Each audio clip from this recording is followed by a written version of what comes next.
Hello traders, welcome to my YouTube channel trade with Aditya. I hope you all are doing great. और आज की expiry आप लोगों की अच्छी गई हो। आज मंथली एक्सपायरी भी थी और बजट से पहले लास्ट एक्सपायरी। अभी हम लोग बात कर लेते हैं कि आज मार्केट में क्या हुआ एक्सपायरी के दिन और कल के लिए क्या एक्सपेक्टेशन है। पहले हम लोग ब्रीफली बात कर रहे हैं आज के दिन क्या हुआ। ये देखो निफ्टी बैंक का 50 मिनट्स का टाइम फ्रेम का चार्ट खुला है आपके सामने। हमारी एक बात हुई थी, आपको अगर आपने अगर वीडियो ध्यान से देखा होगा तो मैंने एक बहुत स्टार्टिंग में ही जब 50 मिनट्स का टाइम फ्रेम पे हम लोग आए थे तभी मैंने बताया था एक सेटअप जो कि मेरा एक लग रहा था कि फॉर्मेशन प्राइस एक्शन जो दिखा रहा है कहीं वो ऐसा पॉसिबल है। वन ऑफ द पॉसिबिलिटीज मैंने ये चीज़ दिखाया था बना के उस दिन। अगर आपने देखा होगा वीडियो तो आपको याद होगा कि ये मैंने इस तरह से फॉर्मेशन कुछ बनाया था कि पॉसिबिलिटीज है कि यहाँ से रिजेक्शन फेस करके एक बार नीचे चले। ये अगर आपने वो वीडियो नहीं देखा है तो टॉप राइट कॉर्नर में आपको वीडियो का लिंक फ्लैश करेगा, आप वहाँ जाके देख सकते हो क्या डिस्कस हुआ था हमारा। खैर, तो आप देख सकते हो कि ऑलमोस्ट उस तरह का कुछ फॉर्मेशन दिख रहा है। दूसरी बात, अब चलो ये बात तो पहले पता नहीं होती। अगर आपको एक तो ये चीज़ का फायदा क्या होता है ना, अगर इस तरह से अगर आप देख सकते हो चार्ट को, फॉर्मेशन प्राइस एक्शन अगर आपने काम कर रखा है काफ़ी टाइम से, तो एक आपको बड़ा पिक्चर क्लियर रहता है। उस केस में अगर इस तरह का कुछ फॉर्मेशन दिखता है आपको जो ऊपर चलता हुआ दिखता है, चलो आपने यहाँ नहीं खरीदा क्योंकि आपको लगा कि ये टूट सकता है, बट जब ये डे हाई रेजिस्टेंस हुआ तो बहुत ही सिंपल ट्रेड बनता था यहाँ तक का, बहुत ही सिंपल। और इतना points 200-300 points more than enough होते हैं ट्रेडर्स काम करने के लिए बैंक निफ्टी में। उसके ऊपर जो भी क्या, चलो छोड़ दो कि आपके पॉसिबल नहीं था, लेकिन 200-300 पॉइंट्स में आराम से 100 पॉइंट्स निकाले जा सकते थे। 100 पॉइंट्स ना भी सही तो 60-70 पॉइंट्स तो ऑप्शन बायर्स आराम से निकाल सकते थे। एनीवे, तो ये मैंने दिखाया कि ये प्राइस एक्शन को आप जब लगातार स्टडी करते हो तो आपको कुछ चीज़ें पहले दिख सकती हैं अगर आप प्रॉपर तरीके से काम करोगे तो। लेकिन दिखने पे ही काम करना है। तो जब कंफर्मेशन मिले, जैसे मैंने बताया ना, यहाँ पर जैसे ही आया तो आपको तुरंत खरीदना नहीं था, लेकिन जैसे ही कंफर्मेशन मिला, एक तो यहाँ पर आपको देखोगे गौर करो, यहाँ पर एक kind of morning pattern formation है। ठीक है, जो लोग मुझसे जुड़े हुए हैं उनको पता होगा, वीडियोस देखते हैं और तरीके से भी, कि morning pattern, morning star formation को किस तरह से ट्रेड करते हैं, या फिर किस जगह पे बनता है तो कहाँ पर क्रूशियल होता है, ये सब चीज़ें आप जानते होंगे। तो इस तरह का फॉर्मेशन जब मिला, फिर लाइफ टाइम हाई भी टूटा, लाइफ टाइम हाई कह रहा हूँ मैं, day high, sorry day high जब टूटा तो आपको कंफर्मेशन मिलाना था, कंफर्मेशन फिर आप राइट कर सकते थे। ठीक है, तो ये तो रही बात कल, आज जो होगा। कल के लिए क्या एक्सपेक्टेशन है, मैं एक बार अननेसेसरी ड्राइंग हटा देता हूँ फिर हम लोग बात करते हैं।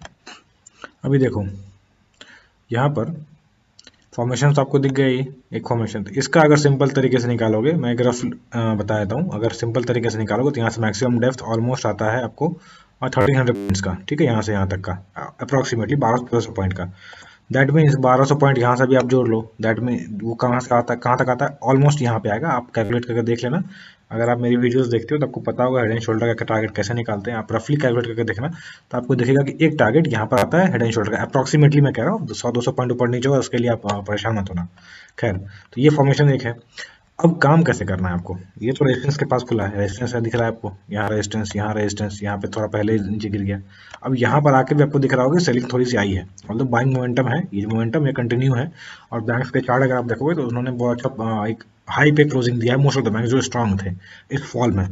तो अभी आपको करना कैसे है काम, पॉसिबिलिटीज ये हैं कि यहाँ से एक बार डिप आए, क्योंकि अब ये जो रेजिस्टेंस था हेड एंड शोल्डर का neck line, now it should act as support proper price action के हिसाब से। तो अगर ये नीचे आता है तो यहाँ पर से अगर रिवर्सल मिलता है दैट विल बी ग्रेट आपको बाई करने के लिए। अगर यहाँ से रिवर्सल क्लियर कट मिलता है और फिर ऊपर चलता है तो इसमें एक स्ट्रेंथ भी रहेगा ऊपर चलने के लिए, और क्योंकि इसने एक मोमेंटम के बाद प्रॉपर रेस्ट भी कर लिया है तो ये भी पॉसिबिलिटीज रहेंगे कि यहाँ से अब स्ट्रेंथ वापस से आए और अच्छे तरीके से मोमेंटम देखने को मिले आने वाले लेवल्स के लिए। तो एक तरीका तो ये होगा, अगर ये सीधा सीधा ऊपर खोलता है तो मेरे हिसाब से ये मोमेंटम बहुत बड़ा स्ट्रेच हो जाएगा, तो कहीं से ट्रैप हो सकते हैं बायर्स और फिर फंस के उसके बाद ऊपर चले। इसलिए मेरा, अगर मैं पर्सनली ट्रेड करूंगा तो मैं ब्रेकआउट पे यहाँ पर से अगर फ्लैट खोल के ऊपर चलता है तुरंत, तो मुझे उतनी श्योरिटी नहीं होगी, सर्टेनिटी नहीं होगी, तो मैं वेट करूंगा कंफर्मेशन का। क्या कंफर्मेशन का वेट, आइदर नीचे आए यहाँ से चले, या फिर पूरा नीचे आए फिर यहाँ से चले। ये मेरा स्ट्रेटजी रहना चाहिए, आपका भी ये होना चाहिए। अगर ये ऊपर कहीं खुलता है इस मोमेंटम के कारण, ये मोमेंटम है और बैंक्स के भी क्लोजिंग जिस तरह के हुए हैं, मोमेंटम के कारण कहीं बीच में अगर खुलता है, देन आई बिलीव ये रिजेक्शन यहाँ हो सकता है, या फिर ये रिजेक्शन तुरंत ही नीचे आ सकता है। तो आप गैप अप के केस में थोड़ा वेट कर लेना, जैसा मैं हमेशा कहता हूँ, थोड़ा गैप अप अगर हो जाता है 300-400-500 पॉइंट, तो उस केस में थोड़ा, या गैप डाउन भी होता है तो उस केस में कहानी कुछ और हो जाती है। ठीक है ना, तो ये ध्यान रखना। आप ऊपर चल के आपको ये टारगेट क्लियर कट अभी के लिए, और कहीं बीच में इमीडिएट रेजिस्टेंस नहीं दिख रहा है। अब बीच में हॉल्ट करके चले, इस तरह से चले, वो अलग बात है, बट ये टारगेट ही दिख रहा है।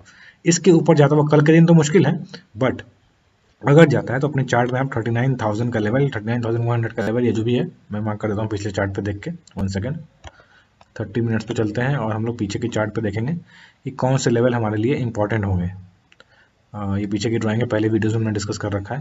देखो 39,120 का लेवल अप्रॉक्सीमेटली आ रहा है ये यहाँ पर, अप्रॉक्सीमेटली 39,000 से लेके 100 का लेवल, ये आपके लिए इमीडिएट रेजिस्टेंस रहेंगे। इसके ऊपर जाता हुआ मुझे प्राइस बहुत कम दिख रहा है, अगर जाएगा भी तो मोमेंटम बहुत ज़्यादा स्ट्रेच हो जाएगा।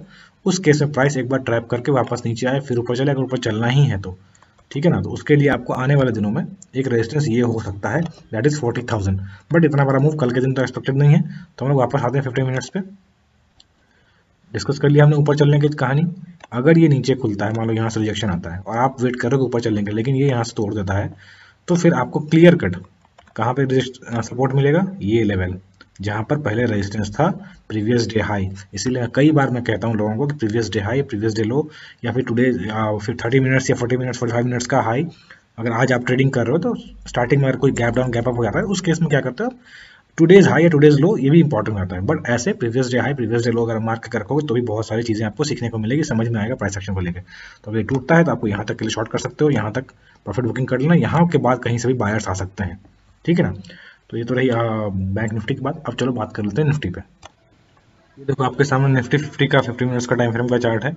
निफ्टी में मेरे हिसाब से आज थोड़ा ऑप्शन सेलर का दिन ज़्यादा था, ऑप्शन सेलर के लिए ज़्यादा फेवरेबल मूव था निफ्टी बैंक के मुकाबले। तो आप देख सकते हो कि इसमें एक जो मूवमेंट आया है, पहले नीचे गया फिर ऊपर भी ले गया, सपोर्ट के आसपास से वापस से बाइंग आई। और मैं जैसा कहता हूँ, बायर लेवल अगर हो यहाँ पे तो एक रेंज होता है बाइंग, जैसे सपोर्ट एक जोन होता है वैसे रेजिस्टेंस एक जोन होता है। तो यहाँ पर से कहीं से भी बाइंग आ सकती थी। आप अगर ये प्राइस एक्शन में काम करते हैं, आपको पता होगा कि ये पूरा का पूरा एक बायर जोन है पूरा, ठीक है। तो यहाँ पर देखो आप, अगर आप ये लेवल का वेट करते रह गए तो इससे पहले इसने रिवर्सल दिखा दिया। तो इस तरह से काम करते हैं बड़े प्लेयर्स कई बार। तो आप अगर वेट कर रहे हो उस लेवल को, खास तौर सब अगर वेट करें तो उस लेवल पे आने से पहले ही ऊपर निकल जाएगा और उसको ऊपर चलना होगा तो, या फिर अगर वहाँ आ रहा है टिक रहा है और सब लोग बैठे हुए उस लेवल के लिए, तो फिर शायद चांसेस है कि ये चीज़, कई बार आपने देखा होगा ये चीज़ कि कोई बहुत इंपॉर्टेंट लेवल है, सब बैठे हुए, मतलब आप देखते हो कि आप आपस में बात करते हो यार, सपोज XYZ स्टॉक है, 100 रुपये पा जाएगा मैं खरीदूंगा, और दुनिया भर के लोग बैठे हुए हैं। तो कई बार ऐसा होता है कि अगर उस लेवल पे आने से पहले ऊपर निकल जाता है, या फिर अगर उस लेवल पे आता है और अगर टाइम बिताता है, दैट मीन्स वो लेवल पे सबको खरीदने का मौका दे रहा है। दैट मीन्स अब वहां से लोगों को फंसाया जाएगा। कैसे फंसाया जाएगा, उसके बाद नीचे आएगा प्राइस, आपके टाइम बिताएगा नीचे, आपका पैनिक होगा या फिर परेशान हो गया, फ्रस्ट्रेट हो गया, ऐसे मार निकाल दिया जाता है। उसके बाद बाय प्रेस मूव स्टार्ट करते हैं। खैर आई होप ये बात आप रिलेट कर पाओगे बहुत सारे स्टॉक्स में, बहुत सारे चार्ट्स में। एनीवे अभी बात कर लेते हैं कल के लिए क्या इंपॉर्टेंट है। उससे पहले एक बड़ी ड्राइंग हटाता हूँ मैं और मैं डेली चार्ट दिखाना चाहता हूँ आपको। देखो डेली चार्ट में क्या हुआ है, एक फॉल आ रहा था, बड़ी कैंडल बनी बाइंग, उसके बाद ये क्या है, इनसाइड कैंडल है, ऐसे हैमर है ठीक है, बट इनसाइड कैंडल, यानी इस लेवल, इस प्रीवियस डे कैंडल के हाई और लो के बीच में कैंडल कहीं बनी है। तो इसलिए अब क्या हो, जैसे ये लेवल टूटता तो हम लोग ऊपर की बात करते हैं। सिंपल प्राइस एक्शन ये कहता है कि ये प्रीवियस डे हाई 17,000 अप्रॉक्सीमेटली 300 का लेवल अगर टूटता तो फिर ऊपर चलता।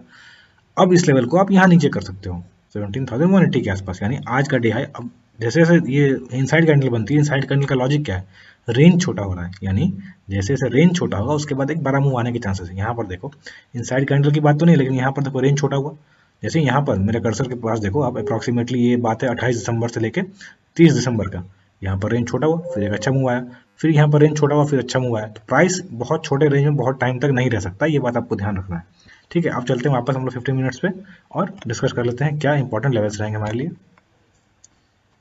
देखो यहाँ पर बैंक निफ्टी का स्ट्रक्चर और निफ्टी का स्ट्रक्चर अगर कंपेयर करोगे तो मुझे ऐसा दिख रहा है कि एक रिजेक्शन वापस से आ सकता है, बट वो उस चार्ट को शायद खराब ना करे और एक पुल बैक की तरह काम करे, उसके बाद ऊपर चले, अगर ऊपर चलना है तो, ठीक है ना। ये बात आप ध्यान रखना, ये नहीं मैं कह रहा हूँ कि ऊपर चल सकता है इसका मतलब ऊपर चलेगा और करेक्शन हो सकता है यानी क्रैश हो जाएगा। आपको प्रॉपर तरीके समझ के काम करना है। तो यहाँ पर पॉसिबिलिटीज क्या क्या है, अगर बैंक निफ्टी में इमीडिएट करेक्शन आता है, बैंक निफ्टी जहाँ पर है वहाँ पर से करेक्शन आके वापस पुल बैक लेके फिर ऊपर चले, जैसा मैंने अभी दिखाया है। तो अगर आपने नहीं देखा, नहीं समझ में आपको, तो वापस से रिवाइंड करके देख लो।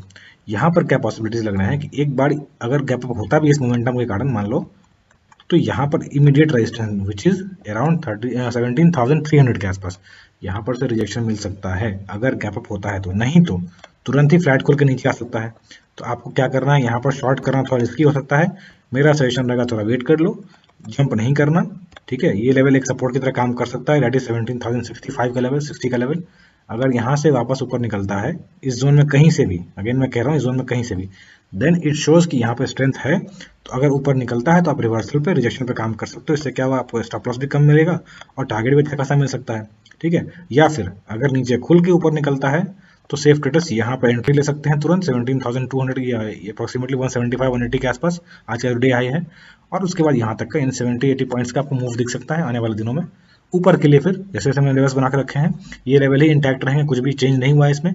नीचे के लेवल अगर टूटते हैं, जैसे मैंने बताया, अगर नीचे के लेवल ये टूटता है मान लो, तो फिर आपके लिए ये सपोर्ट आज का जो डे लो है, 1 सेकेंड सॉरी, ये जो डे लो है ये लेवल इंपॉर्टेंट रहेगा। अब ये पूरा का पूरा जोन है, ये पूरा जोन रहेगा। ऐसा नहीं है कि मैंने यहाँ पर डे लो बनाया तो यहाँ से टूट गया तो शॉर्ट कर देना, नहीं, ये पूरा का पूरा जोन है, इसमें कहीं से भी बाइंग आ सकती है, इसलिए ध्यान रखना।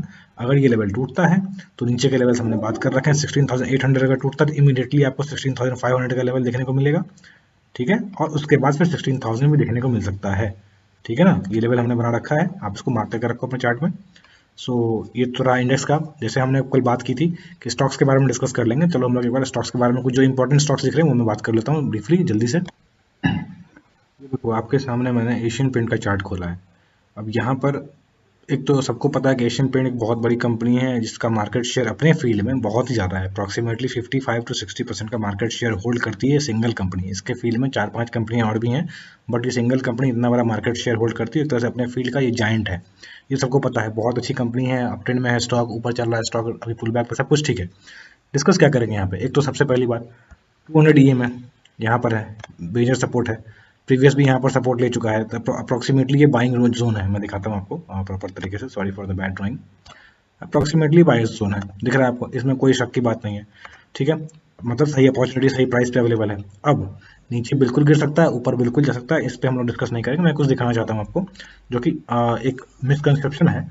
अगर क्रूड बढ़ रहा है तो एशियन पेंट गिरेगा, और एशियन पेंट क्रूड गिरेगा तो एशियन पेंट बढ़ेगा, ये तो इनवर्स रिलेशनशिप दिखाया गया।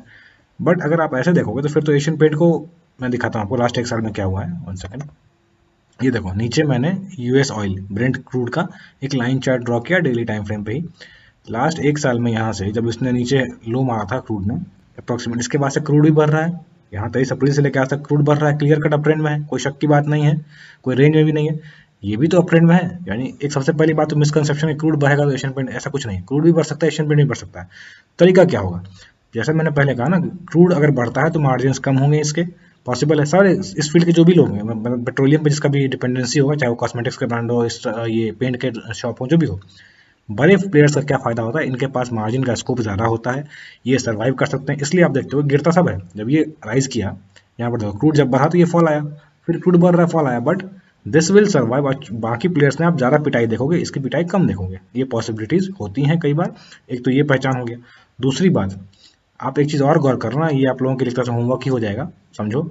जब भी क्रूड बढ़ता है एक डिप आता है एशियन पेंट में, देयर आफ्टर एशियन, उसके बाद क्रूड अगर ऊपर भी चल रहा हो तो भी एशियन पेंट ऊपर चलता है, क्रूड अगर नीचे आ रहा हो तो सोने पे सुहागा वाली बात होती है, और एशियन पेंट ऊपर चलता है। तो ये ध्यान रखना। तो ये मतलब हो सकता है, पॉसिबल है, मैं सिर्फ पॉसिबिलिटीज की बात कर रहा हूँ, ये नहीं कि मैंने बता दिया कल को खरीद लेना है आपको। आपको ये स्टडी करना है कि क्या क्रूड के गिरने पे जो फॉल आता है क्या वो सस्टेन कितना करता है, क्या उसके बाद क्रूड जब बढ़ता है, यहाँ देखो आप, यहाँ क्या हुआ, इससे पहले क्रूड बढ़ रहा था यहाँ पे तो फॉल आया, देयर आफ्टर ये फॉल, इसके बाद राइज, लेकिन यहाँ से क्रूड भी तो बढ़ रहा है। ये देखो ये रेंज 3 दिसंबर के बाद से ये भी क्रूड भी बढ़ रहा है, ये भी बढ़ रहा है, हाँ फॉल आया। अब फॉल जो यहाँ जहाँ पे लाया, पहले बार जब राइज करना शुरू किया अप्रॉक्सीमेटली 3035 के आसपास, यहाँ से घूम के वहीं पे तो आया। तो अपॉर्चुनिटी लॉस तो आपका हुआ, अगर आप नहीं खरीदे, आपने ये सोचा कि नहीं क्रूड बढ़ रहा है अभी नीचे आएगा, ऐसा नहीं होता। आपको अल्टीमेटली आप देखो कि एशियन पेंट का प्राइस तो आज से 1 साल पहले से ज़्यादा है ना, तो ये चीज़ आपको समझना है। क्रूड के समय स्टडी आपको यही करना है कि जब क्रूड का प्राइस नीचे आता है, सॉरी ऊपर चलता है जब, तो एशियन पेंट का डिप आता है, किस तरह का डिप आता है, क्या उसी वक्त आता है जो भी आता है, उसके बाद वो डिप कितना सस्टेन करता है, क्या वो बाइंग अपॉर्चुनिटी होती है या फिर एग्जिट का स्कोप होता है।